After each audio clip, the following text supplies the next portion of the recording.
여룻바알의 아들 아비멜렉이 세겜에 가서 그의 어머니의 형제에게 이르러 그들과 그의 외조부의 집의 온 가족에게 말하여 이르되 청하노니 너희는 세겜의 모든 사람들의 귀에 말하라. 여룻바알의 아들 70명이 다 너희를 다스림과 한 사람이 너희를 다스림이 어느 것이 너희에게 나으냐. 또 나는 너희와 본육임을 기억하라 하니 그의 어머니의 형제들이 그를 위하여 이 모든 말을 세겜의 모든 사람들의 귀에 말하매 그들의 마음이 아비멜렉에게로 기울어서 이르기를 그는 우리 형제라 하고 바알 그 신전에서 은 70개를 내어 그에게 주매 아비멜렉이 그것으로 방방하고 방방한 사람들을 사서 자기를 따르게 하고 오브라에 있는 그의 아버지의 집으로 가서 여룻바알의 아들 곧 자기 형제 70명을 한 바위 위에서 죽였으되 다만 여룻바알의 막내 아들 요담은 스스로 숨었으므로 남으니라. 세겜의 모든 사람과 밀로 모든 족속이 모여서 세겜에 있는 상수리나무 기둥 곁에서 아비멜렉을 왕으로 삼으니라. 사람들이 요담에게 그 일을 알리매 요담이 그 심산 꼭대기로 가서 서서 그의 목소리를 높여 그에게 외쳐 이르되 세겜 사람들아 내 말을 들으라. 그리하여야 하나님이 너희의 말을 들으시리라. 하루는 나무들이 나가서 기름을 부어 자신들 위에 왕으로 삼으려 하여 감람나무에게 이르되 너는 우리 위에 왕이 되라 하매 감람나무가 그들에게 이르되 내게 있는 나의 기름은 하나님과 사람을 영화롭게 하나니 내가 어찌 그것을 버리고 가서 남들 위에 웃줄 대리요 한지라. 나무들이 또 모아과 나무에게 이르되 너는 와서 우리 위에 왕이 되라 하매 무화과 나무가 그들에게 이르되 나의 단것과 나의 아름다운 열매를 내가 어찌 버리고 가서 나무들 위에 우쭐대기로 한지라. 나무들이 또 포도나무에게 이르되 너는 와서 우리 위에 왕이 되라 하매 포도나무가 그들에게 이르되 하나님과 사람을 기쁘게 하는 내 포도주를 내가 어찌 버리고 가서 남들 위에 우쭐 대리요 한지라. 이에 모든 나무가 가시나무에게 이르되 너는 와서 우리 위에 왕이 되라 하매 가시나무가 나무들에게 이르되 만일 너희가 참으로 내게 기름을 부어 너희 위에 왕으로 삼겠거든 와서 내 그늘에 피하라. 그리하지 아니하면 불이 가시나무에서 나와서 내가 너의 백향목을 살 것이니라 하였느니라. 이제 너희가 아비멜렉을 세워 왕으로 삼았으니 너희가 행한 것이 과연 진실하고 의로우냐. 이것이 여룻바알과 그의 집을 선대하느냐. 이것이 그의 손이 행한 대로 그에게 보답하느냐. 우리 아버지가 전에 죽음을 무릅쓰고 너희를 위하여 싸워 미디안의 손에서 너희를 건져냈거늘 너희가 오늘 일어나 우리 아버지의 집을 쳐서 그의 아들 70명을 한 바위 위에서 죽이고 그의 여종의 아들 아비멜렉이 너희 형제가 된다고 그를 세워 세겜 사람들 위에 왕으로 삼았도다. 만일 너희가 오늘 여룻바알과 그의 집을 대적한 것이 진실하고 의로운 일이면 너희가 아비멜렉으로 말미암아 기뻐할 것이요 아비멜렉도 너희로 말미암아 기뻐하려니와 그렇지 아니하면 아비멜렉에게서 불이 나와서 세겜 사람들과 밀로의 집을 살 것이요 세겜 사람들과 밀로의 집에서도 불이 나와 아비멜렉을 살 것이니라 하고 요담이 그의 형제 아비멜렉 앞에서 도망하여 피해서 베엘로 가서 거기에 거주하니라. 아멘. 자, 여룻바알 기드온이죠. 여룻바알이라면 바알과 다투었단 말입니다. 바알과 다투었던 여룻바알이 죽었습니다. 그런 다음에 아들이 70명이었는데 대단한 사람입니다. 근데 그 중에 또 첩이 있었죠. 첩은 왜 둔다고요? 오로지 욕정을 풀고자 함이지 재산과 어떤 뭡니까 집을 세우고자 하는 것은 아닙니다.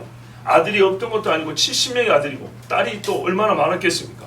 그러니까는 이 집에 첩이 필요가 없는데 그것도 세겜까지 가서 첩질을 했다는 것은 자기가 찔레와 가시로 찔러 죽인 사람들 거기 가서 첩질을 했다는 것은 기드온이 거기에 상당한 세력, 힘을 가지고 있었다는 것이고 세겜 사람들이 기드온의 말을 그런 대로 잘 따랐다는 얘기입니다. 다시 말하면 기드온이 왕이 아니었지만 거기만 가면 왕 비슷하게 그런 만족과 기쁨을 누릴 수 있었던 동네가 세겜입니다. 그러다 보니까 거기서 난 첩의 아들 아비멜렉이 배운 게 그거예요. 생각해보세요. 똑같은 사람인데 사람이 이곳에 있을 때와 저곳에 있을 때 사람의 사고가 다르고요. 그 사람의 인상과 언행이 달라버리면 이쪽에 있는 사람은 이 사람을 이 모습으로 기억하겠죠. 저쪽에 있는 사람은 저렇게 생각하겠죠. 이거는 직업이라든지 관계가 다른 게 아니라 사람의 본성을 말하는 겁니다. 본성을 숨기고 있다가 또 어떤 때로 드러내게 하는 경우가 있단 말이에요. 얼굴을 싹 바꾸는 거죠. 표현을 하자면 기드온이 자기 고향에 있을 때는 저기 그 매버스 세워놓고 사람들 그 섬길 때 또 아닌 척 한단 말이죠. 근데 세겜에 가면 세상에 여러분 얼마나 창피한 일입니까? 첩이라는 게. 사사가 첩질한다 소리 처음 들어봤죠. 이제 사무소에 가면 더 험합니다. 그렇죠. 하여튼 기드온이 이렇게 첩질을 하는 것을 부끄럽게 여기지 않냐고 동네 사람들이 기드온이 첩을 두어서 아들을 낳은 덕에 우리가 왕족이 되어보겠다고 이게 욕심을 가진단 말이죠. 그러니까는 기드온이 세겜에 가면 못된 본성, 즉 야심이 드러나고요. 이 야심이 드러나는데 부끄럽지 않은 영성을 가진 동네가 세겜이라고요. 거룩한 동네 같으면 거기 가서 얼마나 부끄럽겠습니까? 그런데 이 동네 사람 별로 개의치 않아요. 그도 그럴 것이 왜 그러죠? 바알브릿. 바알브릿이 뭡니까? 바알의 언약. 언약의 바알이 말입니다. 이 동네는 세겜 이 동네는 가나안 사람과 이스라엘 사람들이 섞여 살았다 그랬어요. 혼합주의 신앙관이 팽배해 있었던 동네이기 때문에 혼합주의 신앙관에서 가장 옳은 것과 가장 더러운 것, 이 가장의 계분요 이렇게 가깝습니다. 우리는 이렇게 모래 정상이죠. 그런데 세겜 사람들에 있어서는 거룩함과 부정한 것이 그렇게 거리가 멀지 않습니다. 사사가 와서 첩질을 한다 그러면 오히려 이 여자가 좋습니다. 저 여자가 예쁩니다 하고 이렇게 갖다 바칠 사람들이 세겜 사람들입니다.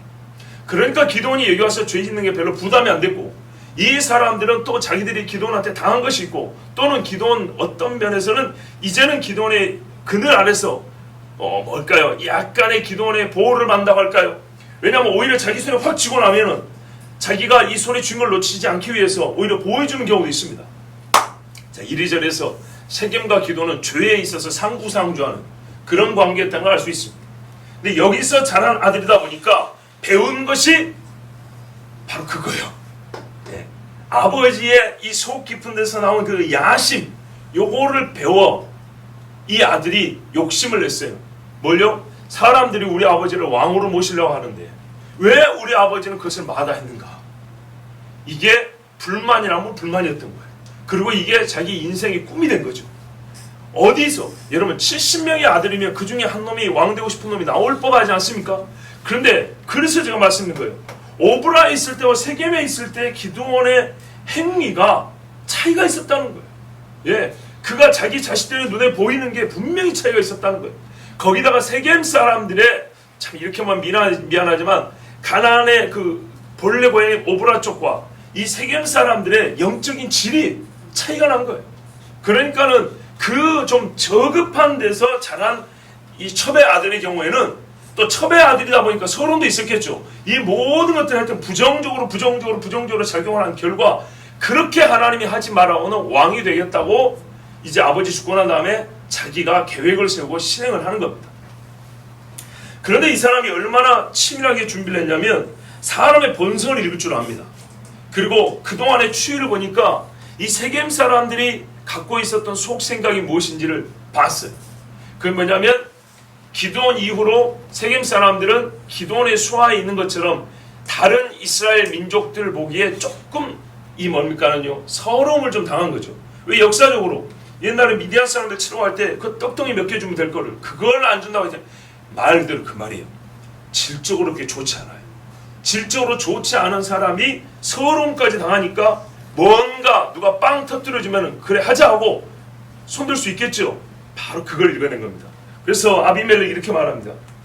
세겜에 있다가 아버지 고향인 오브라에 있다가 왔다 갔다 하다가 세겜에 가가지고 어머니 형제죠. 그러니까 외가 사람들에게 뭐라 하냐면 보세요. 어미의 형제, 외삼촌들이죠.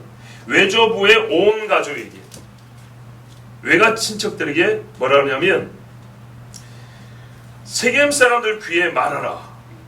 그러니까는 소문을 내달라는 겁니다. 그렇죠? 소문을 내달라는 거고 그리고 왕이 획득에 야심이 있다는 것을 좀 알려달라는 겁니다. 그런데 세겜에서조차 지지를 안 해주면 어떡하죠? 이거 포기해야 되죠. 그러니까 여론조사 겸 아비멜렉이 왕이 되고 싶다는 욕심이 있다고 말을 해서 세겜 사람들의 마음을 좀 모아달라는 겁니다. 지지세를 모아달라는 얘기입니다. 그리고 만약에 이게 안 되면 포기할 수 있도록 여론과 그 추이를 보겠다는 겁니다.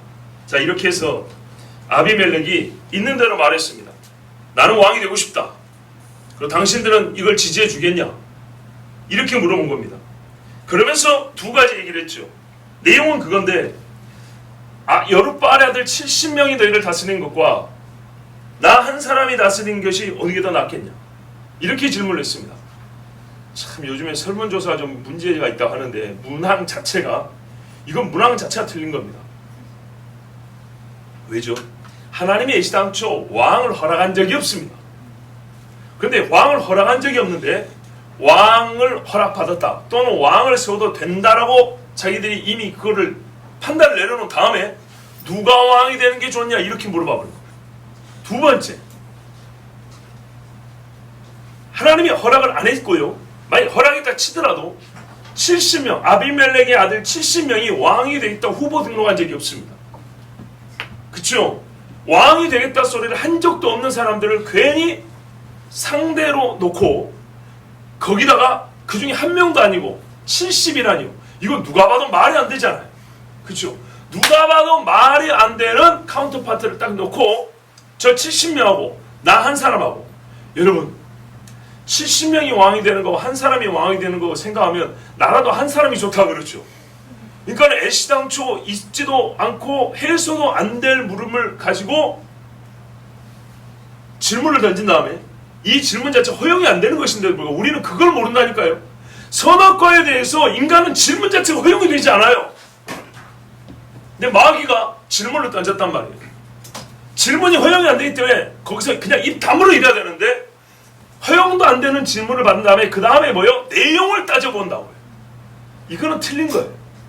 70명이냐 한 명이냐 이 내용을 따질 필요가 없는 거예요. 일상적으로. 그런데 우리가 이 부분을 간과하고 넘어갈 때가 많아요. 자, 세상살이 할 때도 조금 더 우리가 지혜로워야겠어요. 그랬더니 누가 봐도 한 명이라고 말을 하죠. 거기다가 보세요. 그 한 명이 나야. 그리고 나는 당신들의 고륙지친이라. 그러니까는 형제다 이 말이죠. 저 봐라. 저 70명 다 저쪽 사람이고 나 한 사람 이쪽 사람. 자, 그러면 여러분 나 같아도 이게 원래 허용이 안 된다는 것을 모를 경우에는 나 같아도 이런 경우에 그렇지 우리가 형제지 하고 도와주겠다는 마음을 갖지 누가 이 미친놈 쓸데없는 소리 한다 이런 말 안 하겠죠. 그렇단 말이죠. 자, 이거를 노린 거예요. 그러니까는 얘가 상당히 머리가 잘 돌아가는 거예요. 그렇죠? 설문조사의 문항을 자기 쪽으로 긍정적으로 올 수밖에 없는 문항을 이렇게 만든 겁니다. 읽어보시면 그렇잖아요. 자, 이래서 외가 형제들이 세겜 사람들의 귀에 말을 하니까 사람들의 마음이 아비멜렉으로 기울더라는 거예요. 사리 분별을 정확한 게 아니고 이런 식으로 질문하면요, 니밖에 없다라고 말하면서 결국에는 어떻게 나옵니까? 바로 우리는 형제라 이런 말이 나오는 거예요. 이거는 매우 치우친, 매우 감정적인 판단이죠. 그리고 한편으로는 이 사람들이 깊이 생각을 못하고 바른 사리 분별을 못한다는 것은 이미 이 사람들도 욕심에 그 마음이 치우쳤다는 뜻입니다. 좀 있으면 그 증거가 또 나옵니다. 욕심에 치우치 않고 한 성의 사람들이 이렇게 이구동성으로 이 말도 안 되는 말에 동의할 수가 없습니다. 여차하면 이스라엘 나머지 사람들과 전쟁을 해야 됩니다. 자, 이렇게 동의를 한 다음에 바알브림 묘에서 바알브리 제단만 있는 줄 알았는데 묘가 있네요. 그렇죠. 제가 누차 말하죠. 이 니므롯은 죽고 재생이라고요. 환생, 부활이 아닙니다. 그래서 그의 죽음과 재생이 있기 때문에 이 사람들은 그 묘를 갖고 있었어요. 신전이라고 할 수 있고 묘라고 할 수 있고. 자, 여기서 은 70개를 빼줬대요. 자, 여러분 남이 바친 거를 빼기는 어렵죠. 결국에는 지들이 바친 거죠. 네, 자기들이 바친 거니까 다시 빼가지고 온 거예요. 참 재밌는 인간들입니다. 예. 이 정도 해야 될 것 같아요. 더 재밌는 이야기라면 괜히 옆으로 빠질 것 같아서. 자, 은 70개인데요. 이게 질량을 달면은 한 800g 정도 됩니다. 은 800g. 1kg가 조금 안 되죠. 대충 한 근 반 정도 그렇게 보시면 되겠습니다. 이거를 아비멜렉이 줬어요. 근데 뭐에 쓸지 알고 준 거예요. 뒤에 보면 다 이게 증명이 됩니다. 이 아비멜렉이 구체적인 계획을 얘기했을 거예요. 여러분 생각해 보세요. 마음만 먹고 목적만 그럴듯하다고 일이 되는 건 아니잖아요. 왕이 되고자 하는 사람은 나름대로 구체적인 계획이 있어야 돼요. 그리고 그거를 형제들에게 얘기를 해야 돼요. 그래서 동의를 얻는 거예요. 근데 이 사람이 지금 여기 다 기록 안 됐지만 구체적인 얘기를 했을 겁니다. 일단은 70명의 아들들을 다 죽이겠다. 분명히 그 이야기를 했을 겁니다. 자, 그래서 이 세겜 사람들이 혼자서는 할 수 없고 세겜 사람들이 직접 가가지고 세겜의 이름을 할 수는 없잖아요. 그래서 돈을 준 겁니다. 그리고 누구를 샀어요? 용병도 아니고 양아치 집단을 산 겁니다. 요즘 말하면 조폭을 산 거예요. 조폭. 예, 살인청법자 비슷한 이런 아주 못된 놈들을 샀어요. 방타고 경박한 유를 샀다가 됐죠. 그러니까 최고로 질이 안 좋은 놈들을 샀어요. 70명. 자, 이 사람들을 70명이라는 말은 없죠. 하여튼 이 사람들을 사가지고 어디로 가냐면 오브라에 있는 아버지 집으로 갔습니다. 아버지 집으로 가서 형제 70명을 한 반석 위에서 죽였대요. 자, 기드온이 옛적에 천사를 만났을 때 반석에서 제물을 바치고 하나님께 영광을 돌렸습니다. 그런데 이제는 그 반석이 기드온의 자기 죄로 말미암아 자기 아들들이 마치 바알에게 제물로 바쳐지는 그런 제단이 되어버렸습니다. 근데 여러분 이해가 잘 안 되죠. 70명이 이게 저항이 안 되나요? 저항할 수 없었을까요? 그리고 그 동네 딱 이 70명만 사는 게 아니라 마을 사람도 있지요. 가족들도 있죠. 그러면 대가족 사회이기 때문에 최소 500명 가까이는 될지 뭐 300명, 500명 그 동네 전체로 하면 수백 명이 될 텐데 아니 아비멜렉이 사람을 몇 명을 사왔길래 거의 장정 70명을 모아다가 몰살을 시키는데 이거를 못 막았을까? 궁금하죠? 저도 안 봐서 모르겠어요.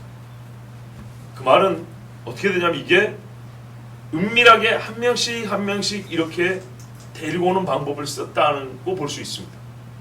그러니까는 집을 습격에 가서 억지로 잡아온다면 분명히 저항이 있을 것이고 70명 중에 4-5명을 잡고 나면 나머지 형제들은 이미 그걸 눈치를 채고 도망을 많이 갔겠죠. 70명 중에 한 사람 남을 수 있는 게 아닙니다. 그런 식으로 해버리면 다 몰려 살기 때문에 소리가 시끄러우면 누구는 도망가고 누구는 싸우고 막 다투면서 죽고 막 그랬을 겁니다. 그런데 마을 사람들은 해치지 못했고 상한 사람이 없고 이 사람들만 70명이 죽었다는 것은 추정컨대 나중에 압살롬이 암논을 죽이기 위해서 양털 깎는다고 형제들을 다 초청하죠. 자, 이 아가 이 바위에 옛적에 우리 아버지가 하나님께 제물을 바쳤던 그 반석에서 형제들이 우리 제사 한번 지냅시다. 뭐 기념식 한번 합시다. 그러면 무방비 상태로 좋다고 오겠죠. 그러지 않겠습니까? 이거는 제가 약간의 뭡니까 추정을 해본 겁니다. 이런 식이 아니면 70명을 다 잡을 수도 없고 그 저항을 이겨내기도 어렵습니다. 은 800g 가지고 살 수 있는 사람의 수가 몇 명이나 되겠습니까? 그런데 이렇게 모여 있는 사람을 사방에서 칼을 차고 둘러서서 찔러 죽이면 70대 70이 아니더라도 가능한 이야기입니다. 한참 예를 들어서 여러분 우리 눈 감고 여기 기도할 때 있던 누가 폭탄 하나 떨어뜨리면 어떻게 되죠? 다 죽는 거죠. 예. 어떤 경우가 있었냐면 우리 같이 이렇게 예배 드리고 가는데 어떤 분이 혹시 뭐 인사하는데 칼로 찔러버렸어요. 몇 년 전에 그런 사건이 있었어요. 자, 설교 시간 한번 얘기도 했었는데 이런 식으로 하면 못 막는다는 얘기입니다. 예. 누가 나를 해칠 거라고 생각하면 사람이 이렇게 움츠리기도 도망도 하는데 그것이 아니라 그냥 편하게 인사하자고 악수한다고 손 내면서 찔러면 그걸 어떻게 하겠어요. 자, 이런 식으로 제사하고 밥 먹고 이 짐승 뒷다리 뜯어먹고 좋다고 앉아있는데 와가지고 둘러서서 칼로 찔러버리면 70명 죽일 수 있습니다. 자, 그런데 그 중에 가장 어린 요담이라는 애가 도망을 갔습니다.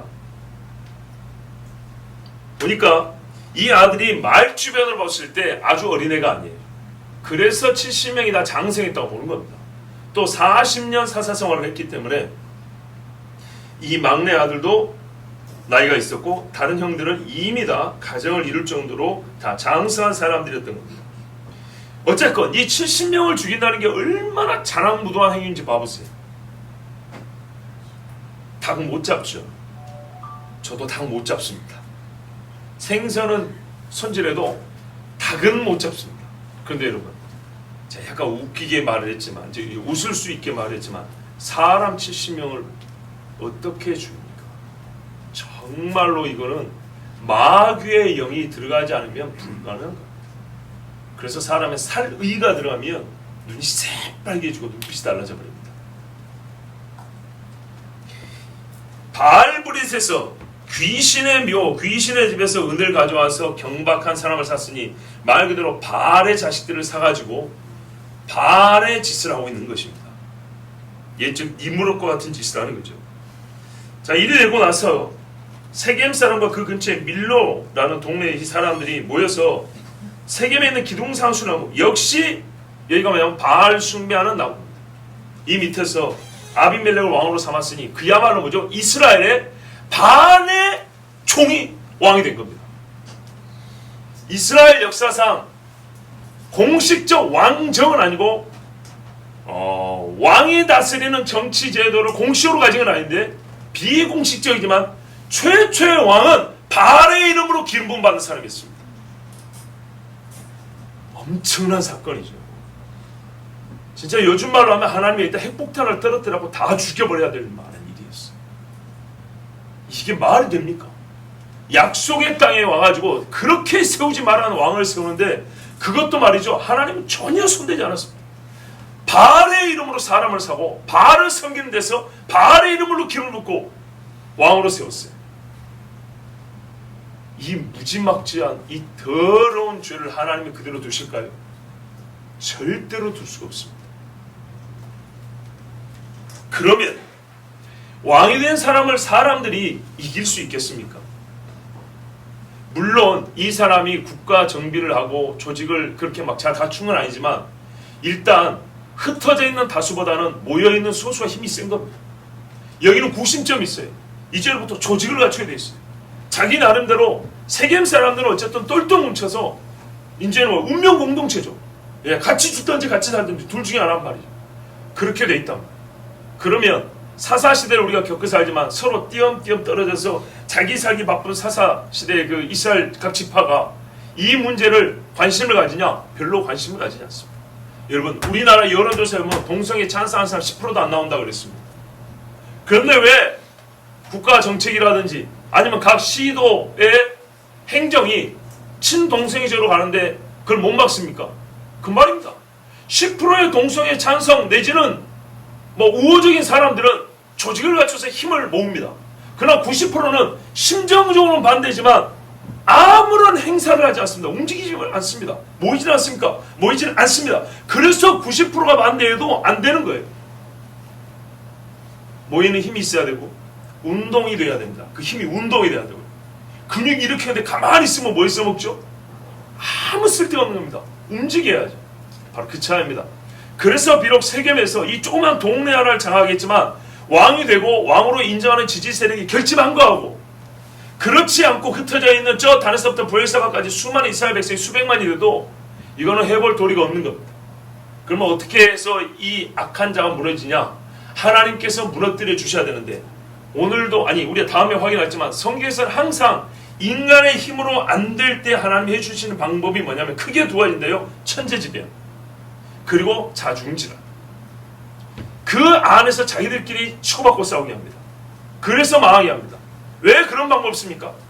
밖의 힘으로 다른 사람 힘으로 이게 안 되기 때문에. 현실이 그렇습니다. 현실이. 자, 하여튼 안타까운 사건입니다. 이스라엘 백성 중에 최초의 왕은 바알의 이름으로 기름 부음 받은 사람입니다. 요담에게 이 일을 누가 얘기를 해줬어요. 그랬더니 요담이 그리심산 꼭대기로 왔답니다. 옛적에 가나안에 들어가면 그리심과 에발산에서 너희가 복과 저주를 선포하라고 했습니다. 이게 세겜을 가운데로 놓고 남북으로 있는 산입니다. 세겜이 여기 있으면 북쪽이 에발산, 남쪽이 그리심입니다. 자, 에발과 그리심 어디가 축복이고 어디가 저주죠? 그라죠. 그리심이 축복입니다. 그런데 이 요담이 하필이면 그리심에 가가지고 저주를 했습니다. 왜 이렇게 했을까요? 모르겠습니다. 모르겠는데 분명히 이거는 옛적에 역사하고는 그러니까 역사를 안다면 반대 행위죠. 그렇죠? 첫째는 도망가기 좋은 지역이기 때문입니다. 지리적으로 이쪽이 막 뭐라 한 다음에 도망가기가 좋은 쪽이었어요. 그래서 여기로 했어요. 맨 뒤에 뭐 부엘인가 어디로 숨었다도 있지요. 예, 도망갈 장소를 정해놓고 나니까 높은 데 가서 울려야 되겠는데, 그래서 산꼭대기 가서 말해야 되는데 이쪽이 도망가기 좋은 쪽인 거예요. 두 번째는 역시 이것도 우리가 추론밖에 안 되지만 이쪽이 원래 축복하는 산이었단 말이죠. 그런데 이게 여기서 저주를 했어요. 얘들이 하는 짓을 말하는 거 아니겠습니까? 너희가 분명히 기도를 통해서 하나님 앞에 복을 받았는데 그 복을 저주로 바꿔먹은 놈들이라는 것을 상징하는 행위가 될 수가 있습니다. 자, 요담이 용기를 내서 그리심산 꼭대기로 올라갔습니다. 높이 외쳐 일어났답니다. 세겜 사람들은 나를 들어. 아비멜렉한테 말을 하지 않고 세겜에게 말을 하네요. 나를 들어. 그리하여 하나님이 너희를 들으시리라. 예, 자기 목소리를 거의 선지자의 목소리로 지금 생각하고 있습니다. 그렇죠? 근데 이거는 실제로 선지자적 역할을 한 것이 맞습니다. 그런데 이렇게 자신만만하게 말했던 것은 하나님의 율법에 대한 확신이 있으면 이렇게 말할 수 있습니다. 선지자는 아니지만 하나님 말씀이 분명히 아니라는 건 아니고 긴 건 기기 때문에 지금 이 한 짓은 아까 말씀드렸잖아요. 얼마나 악한 짓인가를 여러분에게 단적으로 제가 가르쳐드리는 게 바로 그거라고요. 이스라엘의 최초의 왕이 바알의 이름으로 기름부음을 받았다고요. 그러니까 이걸 보고도 가만히 있을 수가 없는 것이고, 이런 상황에서는 어떤 이스라엘 사람이라도 마치 자기가 선지자가 된 것처럼 외쳐도 그건 잘못이 아니에요. 일명 요담의 비유 또는 나무왕 비유가 시작됐습니다. 이건 제가 붙인 겁니다. 자, 이야기를 해줍니다. 하루는 나무들이 나가서 기름을 부어 왕을 삼으려고 감람나무를 불렀대요. 그러니까 여기 보면 세겜 사람들 니들이 왕을 세우고자 하는 욕심이 있었다는 거 내가 다 안다 그 말입니다. 이게 맞아떨어진 겁니다. 그러니까 아비멜렉만 왕이 되고 싶은 게 그런 마음이 있었던 게 아니고, 옛적에 기드온에게 요구했던 것처럼 이스라엘 사람들이 왕을 세우고 싶은데 특별히 세겜 사람들에게 이 마음이 컸다는 것이죠.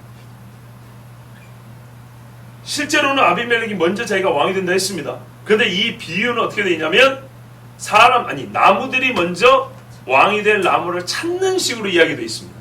그러니까 세겜 사람들을 하고 들어가잖아요. 아비멜렉이 먼저 말을 한 것 같지만 실제로는 아비멜렉에게 그런 마음이 들 수 있도록 조장한, 그가 성장하는 동안에 배경을 제공한 놈들이 니들 아니냐.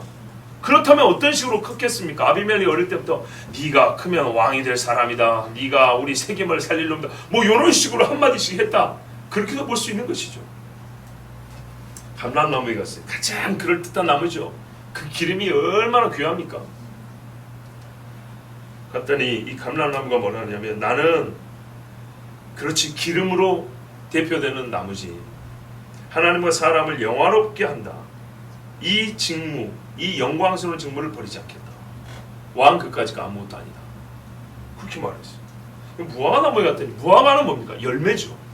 그랬더니 이 열매가 얼마나 귀하냐면 너희를 건강하게 하고 배부르게 하는 그런 열매 아니냐, 하나님께 또 제물로 바치는 그 열매 아니냐, 내가 이 직무를 놓고 갈 일이 없다, 이렇게 말했어요. 그 다음에 포도나무한테 가니까 포도주죠. 이거는 하나님과 사람을 기쁘게 하는데, 이 전제물 할 때 이 곡식제물을 바치는데 그 위에다가 포도주 붓는단 말이죠. 내가 이 아름답고 명예로운 사명을 갖고 사는데 이거를 놓고 왕이 되다니. 그러니까 보세요 여러분, 지위가 높다고 소위 출세한 게 아니에요. 그 사람이 땅에 살면서 가치가 있는 거예요. 가치 있는 삶을 사는 것이 잘 사는 거예요. 하나님께서 하신 사명을 행하는 것이 그의 본분대, 그 사람을 이 땅에 보낸 말 그대로 가치를 하는 거예요. 그래서 이 새 나무는 귀할 뿐만 아니라 지혜롭게도 택할 것과 버릴 것을 알았어요. 이 비유 자체가 참 우리에게 인생에 있어서 귀한 지혜를 줍니다. 그랬더니 여기 보시면 이 사람들이, 그러니까 나무들이 왕을 세우겠다라는 욕심을 버리지 못합니다. 새 나무가 자기들이 생각에 넘버3 아닙니까? 가장 존귀하다고 여긴 새 나무가 이구동성으로 똑같은 본질에 속한 말을 했으면 깨달아야죠. 우리 각자는 자기의 삶에 있고 누가 왕이 된다는 것은 우리가 처음부터 할 일이 아니구나 이래야 되는데 이 욕심을 못 버리는 거예요. 이 주옥같은 감람나무, 무화나무, 포도나무가 주옥같은 설교를 해주고 또 오해하실라. 오해하지 마세요. 정말 거의 진리에 근접한 말을 해줬는데도 불구하고 그것을 배우거나 깨달을 생각은 하지 못하고 이 욕심을 무조건 이루어야 말겠다고 해서 말도 안 되는 어떤 나무한테 가세요? 가시나무한테 갑니다. 생물학적인 얘기를 하라는 게 아니에요. 이거는 유익을 말하는 거예요. 본인과 밖에 다른 사람들에게 주는 유익을 얘기하는 거예요. 가시나무는 가시로 유명하죠. 곧 찌르는 겁니다. 그렇죠? 감람은 기름이요, 무화과는 열매요, 포도는 즙이란 말이죠. 이 세 가지 가장 본질적이고 귀한 그들의 가치를 말한 것처럼 가시나무는 물론 장미가 가시를 갖고 피기도 하죠. 그렇지만 여기서 말하는 장미꽃 같은 걸 얘기하는 게 아니고 기본적으로 말 그대로 가시를 얘기하는 거예요. 가시는 옆에를 찌르고 고통스럽게 하는데 이 나무를 왕으로 세워서 무슨 유익이 있겠습니까? 그런데 왕을 세우고자 하는 이 허망한 욕심이, 이 생각이 가시도 좋고 뭣도 좋으니까 제발 왕만 좀 되어다오. 이래서 가시나무한테까지 간 겁니다. 그래서 이 비유는요, 아비멜렉이 결국에는 가시나무란 얘기 아닙니까? 아비멜렉만 비판하는 게 아니고 세겜 사람들을 함께 비판하는 겁니다.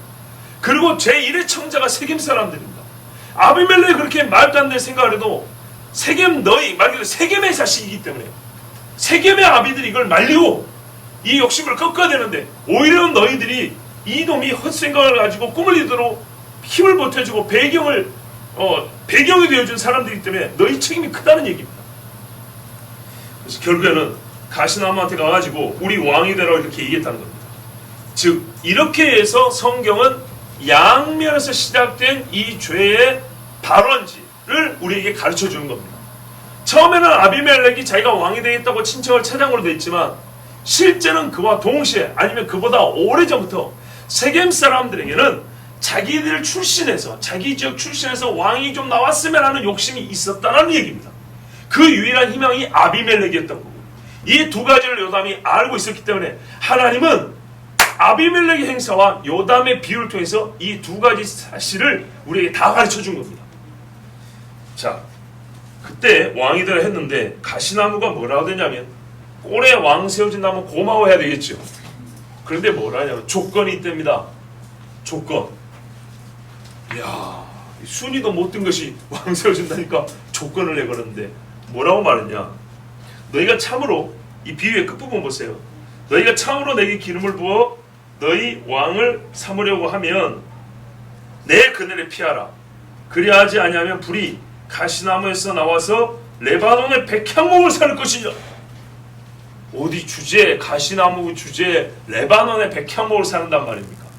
그러니까는 이 말을 쉽게 말하면 뭐죠? 나가 왕이 되기를 원한다면 철저하게 나에게 복종하라는 얘기고 내가 말 그대로 절대 정치를 하겠다는 거예요. 절대 권력을 가지고 행사를 할 것인데 그것을 너희가 받아들여야 한다 하는 겁니다. 이야, 여러분 이게 왕이 되기 전에 한 소리랍니다. 그러면 중간에라도 취소해야 되지 않겠습니까?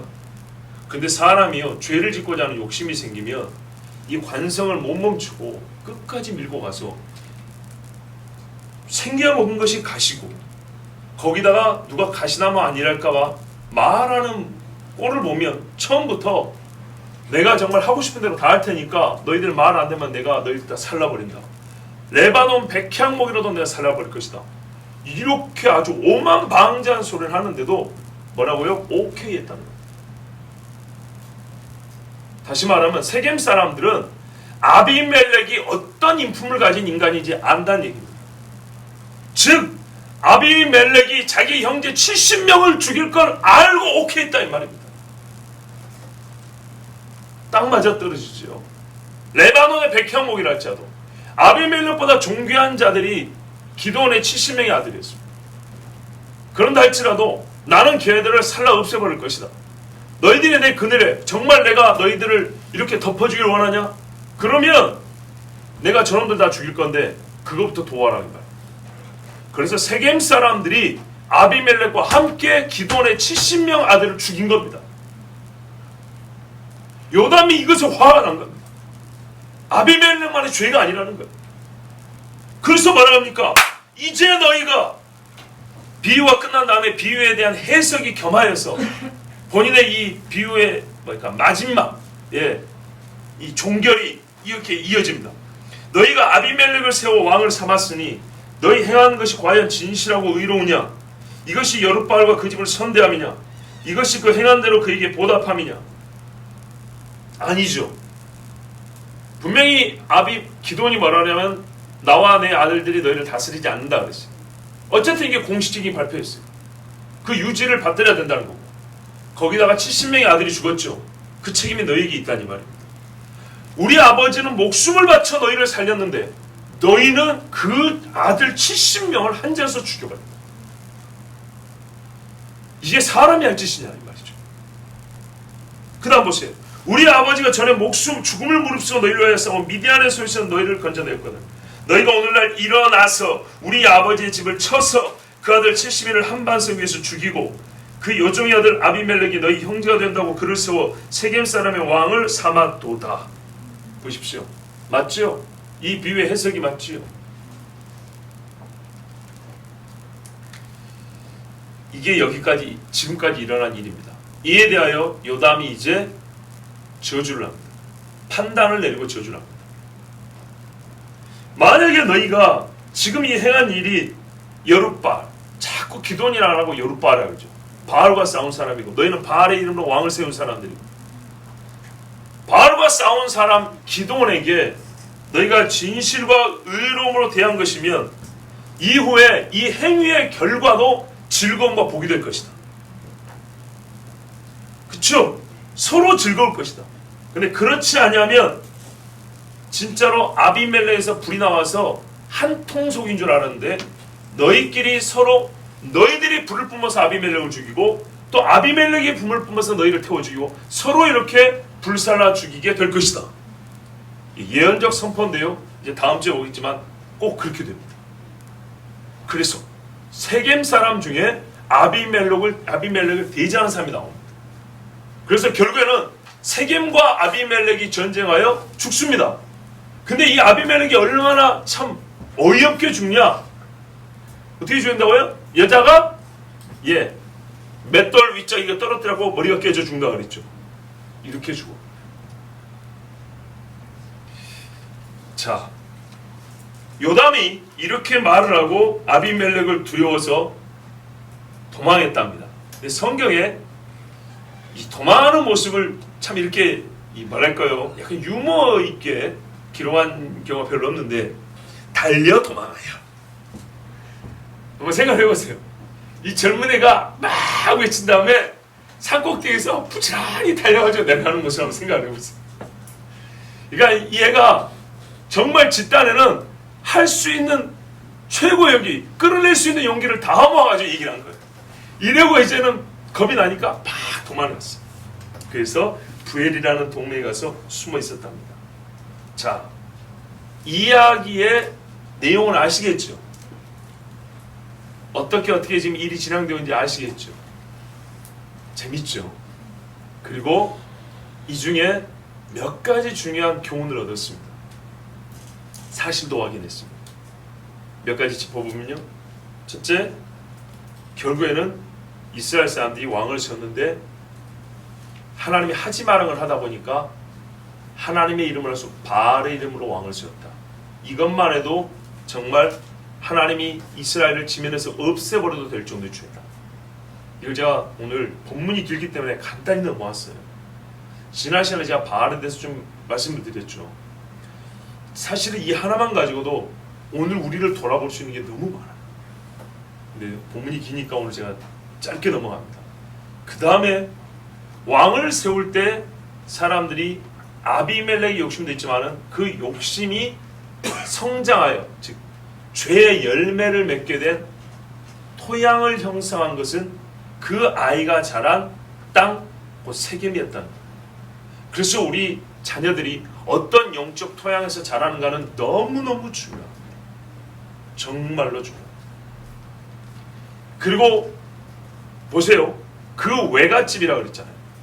그 외가인 세겜 사람들의 영성이 어떠냐에 따라서 그 아이는 자기의 욕망을 꽃을 피우게 되고 또는 그것이 제지를 당할 수도 있었는데 이 세겜 사람들의 영적인 상태가 혼합주의였기 때문에 거기서는 기드온의 핏줄만 받고 최소한 기드온의 영성은 다 잘라먹는 그런 땅이었어. 혼합주의는 그렇게 되는 거예요. 여러분 혼합주의면 50대 50 섞이는 게 아니고요. 기독교 신앙만 잘라 없어지는 거예요.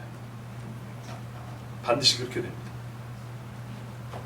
여러분 생각해 볼까요? 지난주 말씀 생각해 보세요. 지난주가 주일이었던가? 여러분 제사와 예배가 한 자리에서 드려지면 누가 이긴 겁니까?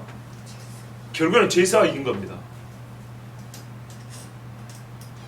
귀신이 이긴 거라고요. 왜? 귀신은 섞여도 괜찮은데 하나님은 섞지 마라 그랬거든요. 귀신은 섞을수록 좋아요. 예, 혼란할수록 좋은 게 귀신이에요. 근데 하나님은 절대 섞지 마라 그랬어요. 그렇기 때문에 우리가 그걸 같이 놓으면 귀신 손을 들어주고 귀신 편을 쓴 거예요. 확정하라 그러잖아요. 확정하라.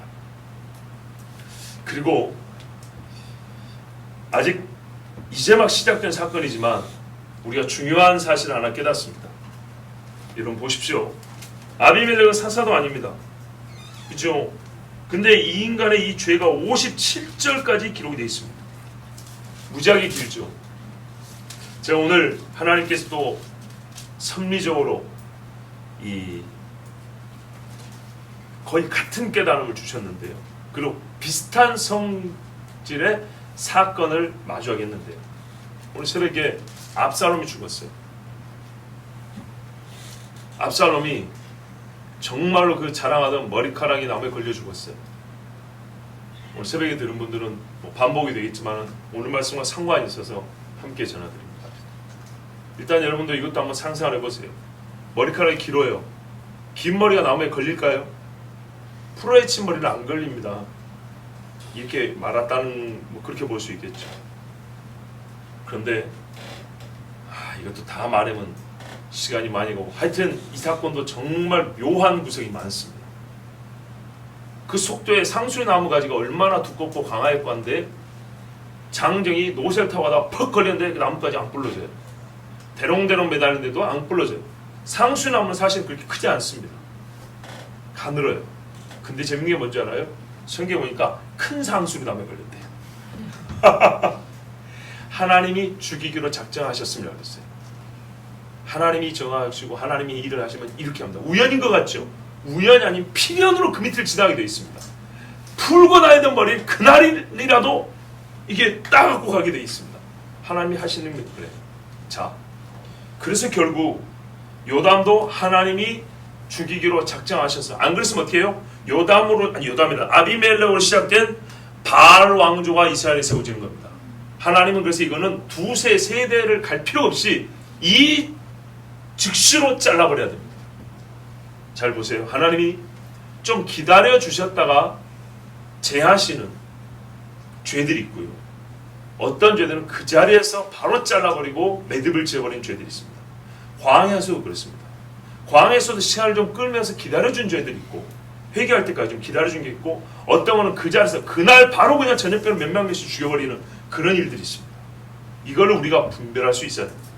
그런데 더하여 제가 여러분과 같이 성경을 읽으면서 얻고자 하는 통찰은 뭐냐면 성경에서 사건들마다 좀 사소한 게 있고 중요한 사건들이 있지 않습니까? 그런데 중요한 사건들은 많이 즉 분량이 좀 많고 좀 뭐랄까요 자세하게 기록을 해 놓겠죠. 근데 그 중에 분량이 많고 자세한 것들이 어떤 주제냐면 보통은 죄의 결과를 말씀해 주실 때입니다.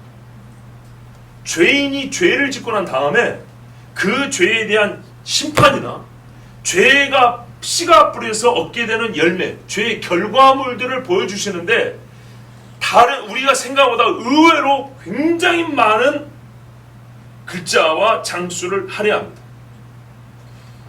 자, 비교를 한번 해볼까요? 오늘 새벽에 들으신 분들은 다 아시지만 생각해 보세요. 여러분 사도 바울이 3차 선교여행을 했습니다. 우리가 사도행전 탐구를 했으니까 한번 더듬어 보십시오. 3차 선교여행을 할 때 중간에 좀 쉬는 시간, 준비 시간까지 포함하면 한 10년입니다. 그죠? 그 10년 어간에 그리고 얼마나 위대한 사역입니까? 교회를 세우는 거 하나하나를 10장씩 기록해 놔도 우리가 감사히 읽을 정도 아니겠습니까? 그런데 여러분, 이 사역 전체가 사도행전에서 10장도 안 돼 기록이 돼 있어요. 14장부터 나의 달려갈 길과 나의 사명 주의 예수의 복음을 증거하는 나의 목숨도 아껴, 이게 한 21장인가? 이렇게 돼 있어요. 그리고 예루살렘에서 재패요. 그쵸? 3차 선교여행 전체가 10장이 안 돼요. 그런데요, 이스라엘 왕조 중에 오므리 왕조의 아합 있죠? 아합의 한 일과 아합 집의 멸망까지 기록한 게요, 아합이 뭐 대단하다고. 그 집 딱 그 한 세대 이야기가 한 10장이에요. 아합 한 사람 이야기. 왜 그리 기대가 되죠? 자, 광야도 와보세요. 광야 40년 동안에 기가 막힌 일이 얼마나 많습니까? 반석을 쳤더니 물이 나온 것도 좀 세밀하게 묘사해주면 얼마나 좋아요. 그죠? 그런 거는 좀 세밀하게 묘사해주고, 뭐 70명이 장로가 뭐 250명이 장로가 막 예언하고 했다면서요. 그것도 좀 세밀하게 얘기해주면 얼마나 좋아요. 근데 그런 거는 의외로 세밀하지 않아요. 그런데 누가 어떤 범죄를 했고 뭐 비나 싸서 말뚝을 찔러줘, 이런 거는 너무 세밀해요. 그죠? 금송아지를 만드는 과정부터 그게 제거되고 불로 태워서 사람들에게 녹여서 재를 가지고 물에 타서 마시고, 이런 이야기 있죠. 그 다음에 하나님 앞에 다시 제사를 드리고 죄 용서를 받고 모세가 올라와서 하나님 앞에 회개 기도하고 중보기도, 이런 이야기는 진짜 자세해요. 다윗이 범죄한 지가 언제입니까? 다윗이 범죄한 후에 한참 지나서 잊을만 할 때 암논이 다말을 강간합니다. 한 5, 6년 정도 추제목 요 정도 지난 다음입니다. 그러니까 다윗 자신도 이 일이 자기 범죄와 상관이 있는지 잘 모르고, 그런데 하여튼 여기서부터 시작해가지고 말이죠, 압살롬이 죽을 때까지 시간이 한 11년 걸립니다. 11년 근심입니다. 그리고 압살롬이 다윗에게 애가심이 돼서 압살롬이 죽을 때까지, 그리고 이 모든 반란이 종결될 때까지 기록 내용이 얼마나 많은지 몰라요. 오늘 이 부분도 마찬가지입니다. 기드온의 집에 이게 올무가 되었다 이러고 끝나고 지나가도 우리가 충분히 이러면 안 되지 하고 교훈을 얻을 수 있는데, 이 죄의 결과와 결과의 마지막인 결국을 하나님은 끝까지 파헤쳐서 우리에게 그 결국까지 보여줘 버립니다. 죄의 끄트머리를 보여준다고요. 성경에는 이와 같은 사건이 생각보다 많습니다. 그리고 자세하게 기록되어 있습니다. 죄와 죄의 결과, 그리고 그 끄트머리까지 하나님은 우리의 기대와 우리의 원함과는 달리 너무나 많고 자세히 기록하심으로써 우리에게 경고를 주고 계십니다. 이 말은 우리가 생각보다 이 세상에서 배워야 할 것이 죄에 대한 교훈이라는 말씀입니다. 의에 대한 교훈과 죄에 대한 교훈이 있다면 다 배워야 하는데, 우리는 본질상 죄를 가지고 태어났지 않습니까? 죄의 본성을 가지고 살죠. 그렇기 때문에 여러분, 습관 하나 없애는 것도 어려운데 이 습관을 만드는 게 본성입니다. 죄의 본성을 가지고 태어났기 때문에 이 본성을 다 긁어내고 새 본성을 넣기가 그렇게 어려운 겁니다. 그래서 죄에 관한 말씀이 많이 기록되어 있는 거예요. 여러 케이스. 나는 이 죄는 안 지었걸랑요 할 때 너 이쪽 죄 지었잖아. 그냥 죄하면 알아들었는데 우리 인간은 그걸 피해놔서 죄의 유형을 나누려고 그럽니다. 그래서 하나님은 죄도 유형별로 정말 빠짐없이 성경이 다 기록되어 있어요. 온갖 죄가 다 기록되어 있어요. 그래서 우리로 하여금 첫 번째, 특히 신자된 우리가 무엇보다도 죄와 완전히 결별할 수 있도록, 죄를 회개하여 제거하고 죄를 미워하고 하나님의 의를 사랑하고 사모할 수 있도록 이렇게 하시는 게 하나님의 뜻이에요. 뜻. 그렇지 않고서는 1.1억이 천하보다도 귀하다는 이 말씀을 이렇게 길게 자세하게 남 욕하라고 이렇게 기록하는 것도 아니고 이렇게 기록할 일이 없어요. 바로 우리를 위하여 주신 거라고. 이만큼 죄가 지독하고 무서우니 제발 죄를 짓지 말라는 얘기입니다. 또 하나는요, 성경에 읽다 보면 죄에 대한 보응이 이 땅에서부터 확실하고 무섭게 임한다는 것을 봅니다. 바로 이 일들이 땅에서 난 일. 그렇죠. 하나님은 우리가 하나님이 보응을 주지 않는가 보다라고 생각하지만 그렇지 않고 실제로 보응이 이 땅에서 이미 시작되고 있다는 것. 그걸 항상 보여줍니다. 나는 공의의 하나님이고 공의를 나는 버린 적이 없다라고 분명히 가르쳐줍니다. 자, 그러면 하나님은 의에 대하여 상을 주시는 이야기는 안 기록했습니까? 기록했습니다. 분명히 그렇죠.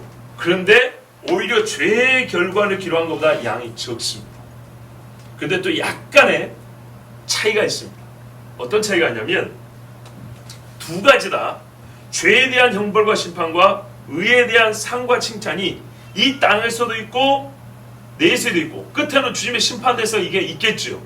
그런데요, 기록의 분량은 어떻게 되냐면 둘 다 여기서부터 시작해서 영혼까지 가는 건데 죄에 대한 이야기는 이 땅에서부터 보응이 주어지는 게 분량이 많아요. 그리고 마지막에 불못에 던져진다는 얘기인데, 그죠? 근데 이 부분은 확실하나 분량은 적어요. 근데 우리가 여기서 상을 받는 이야기는, 봐보세요. 상을 받는 이야기는 여기서부터 있다고 확실하게 얘기해 주는데 이 이야기는 분량이 적어요. 그런데 분량이 많은 때는 언제 하면 예수님이 오신 후에 요한계시록 19장 이후부터 한번 읽어봐 보세요. 그죠? 그렇게 돼 있어요. 그래서 죄와 의에 대한 벌과 상이 두 가지가 이 생과 내세에 있는데 성경의 기록의 분량을 보면 이게 빗금을 쳐놓은 것 같아요. 어떤 의미인지 아시겠죠? 죄는 이 땅에서 보응을 받는 게 많이 기록되어 있고 그리고 결국에는 불못에 간다고. 왜요? 거기는 복잡하게 할 게 없잖아요. 여기서는 유형별로 죄값을 치르지만 결국에는 불못으로 다 모아지잖아요. 그죠? 불못으로 다 모아집니다. 그런데 여기서 의를 행한 사람들은 이 땅에서는 오히려 고난을 당하는 경우가 많아요.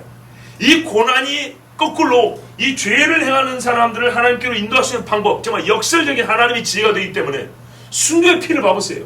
그렇기 때문에 이 땅에서 우리가 복을 받긴 하지만 진짜로 신실하게 믿는 사람들은 의외로 이 땅에서 확실하지만 양은 많지 않은 복을 받아요. 그런데 확실하면서 많은 양으로 다양하게 복이 주어진다는 얘기는 어디에 기록이냐면 예수 그리스도가 다시 오실 때 받을 상급으로 이렇게 쫙 기록되어 있어요. 맞지요? 요한계시록 7교회 이기는 자에게 주신 약속을 봐보세요. 바로 그런 겁니다. 이 땅에서 예수 믿는 사람이 공통적으로 힘 만든 것 같아요. 근데 가면 갈수록 가지가 뻗어나와서 다양한 생명나무 과실이 열매를 맺듯이 주님 오실 때는 우리가 뿌린 대로 하나님께서는 다양한 상급을 주신다고. 이 땅에서는 다양한 죄를 지어서 그 다양한 형벌을 받아서 이걸 회개할 기회로 주시는 거예요. 그런데 이걸 회개할 기회로 치면 전부 다 귀결, 한 곳으로 시파, 불못 이렇게 되는 거예요. 이 땅에서 예수 그리스도를 믿고 살지만 잘해봐야 뭐 라면 먹던 사람 쌀밥 먹는 정도지만은 주님 오실 때 가면 어떻게 해요? 생명나무 가시를 달마다 새롭게 먹고 어떤 사람은 흰돌, 어떤 사람은 멸류관, 그렇죠? 어떤 사람은 내 보좌에 함께 앉자. 우리 주님 이렇게 말씀해 주시는 거예요. 이렇게 우리는 성경을 읽다 보니까 죄와 의에 대한 하나님의 보응, 하나님의 뭡니까? 값을 치러주심에 대한 말씀들을 보니까 이런 차이점이 있더라는 것을 발견하게 됩니다. 자, 오늘 말씀까지 보면 그래서 하나님은 절대로 사람의 행사를 간과하지 않으시고 죄는 무조건 값을 치르게 합니다. 그리고 철저하게 그 값을 치르게 합니다. 천하의 다윗이라 할지라도 그 사랑하고 존귀히 여긴 하나님이 스스로 존귀히 여겨준 다윗이라 할지라도 죄값을 진짜 무서울 정도로 묻습니다. 자기 눈앞에서 아들 둘이 죽어나갈 수 있는 그렇게 무서운 것이 죄입니다. 그리고 하나님은 이 죄를 짓지 말라고 성경에 자세하고 구체적으로 별로 보고 싶지도 않은데 이 무서운 이야기를 길게 기록해 놓습니다. 그러므로 우리는 간과하지 마시고 하나님의 말씀을 잘 듣고 죄를 버리시고 주님 오시는 날을 바라보는 깨끗한 소망자들이 되어야겠습니다.